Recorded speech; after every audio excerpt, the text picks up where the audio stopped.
కాంగ్రెస్లో బీఆర్ఎస్ విలీనం ఖాయమంటూ ఉన్నారు భారతీయ జనతా పార్టీ నాయకులు. ఎందుకు ఇటువంటి వ్యాఖ్యలు చేస్తూ ఉన్నారు? నిజంగా అటువంటి పరిస్థితి వచ్చే అవకాశం ఉంటుందా? ఒక రాజకీయ పార్టీ మరో రాజకీయ పార్టీలు ఇష్టం వచ్చినట్టు విలీనాలు అవుతాయా? దేశంలో ఎన్ని పార్టీలు విలీనాలు అయ్యాయి చెప్పండి. సో టీఆర్ఎస్ 37% ఓటింగ్ తెచ్చుకున్న అసెంబ్లీలో 39 సీట్లున్న పార్టీ, ఆ పార్టీ మూసుకొని వెళ్ళి కాంగ్రెస్లో విలీనం. ఒకవైపు కాంగ్రెసే మునుగుతున్న పడవ అంటారు. కాంగ్రెస్ అడ్రస్ లేకుండా పోతుంటారు. మునుగుతున్న పడవలో అడ్రస్ లేకుండా పోయే దాంట్లో వేరే పార్టీ విలీనం అవుతుందా?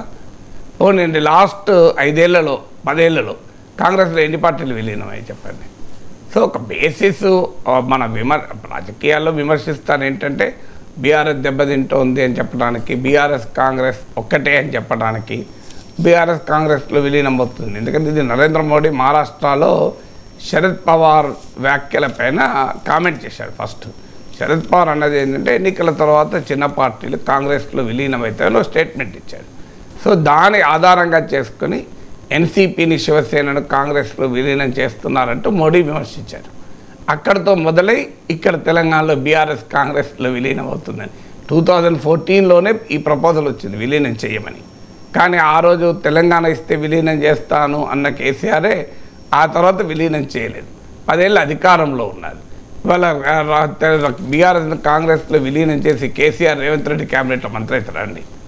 నాకు చెప్పండి, మీరు లాజిక్ లేపండి.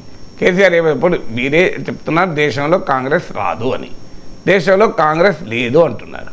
పోనీ కాంగ్రెస్ దేశంలో అధికారంలోకి వస్తుంది అని అనుకుంటే దానికి ఏమైనా ఒక లాజిక్ అయినా కొంతైనా రిమోట్ లాజిక్ ఉంటుంది. అంటే దేశంలో అధికారంలోకి వచ్చే పార్టీలో చేరి ఏ కేసీఆర్ కేంద్ర మంత్రి కావాలనుకుంటున్నాడని.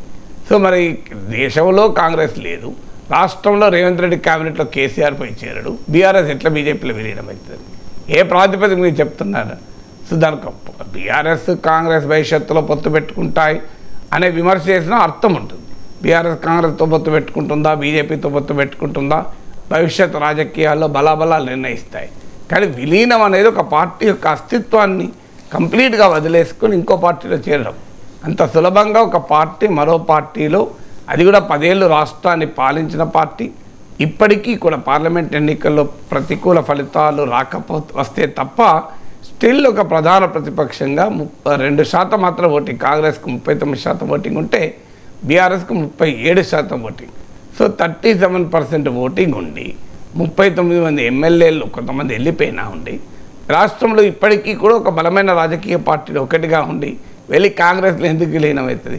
కాంగ్రెస్లో ఇప్పుడున్న గ్రూప్ రాజకీయాలు 14 లీడర్లు 4 గ్రూపులు ఉండగా పోయి 5వ గ్రూప్ కేసీఆర్ నాయకుడు అవుతాడా? సో అందువల్ల ఏ లాజిక్ లేనటువంటి స్టేట్మెంట్, కేవలం బీఆర్ఎస్ కాంగ్రెస్ ఒక్కటే అన్న నరేటివ్ బిల్డ్ చేస్తానికి చేస్తున్నటువంటి వాదన.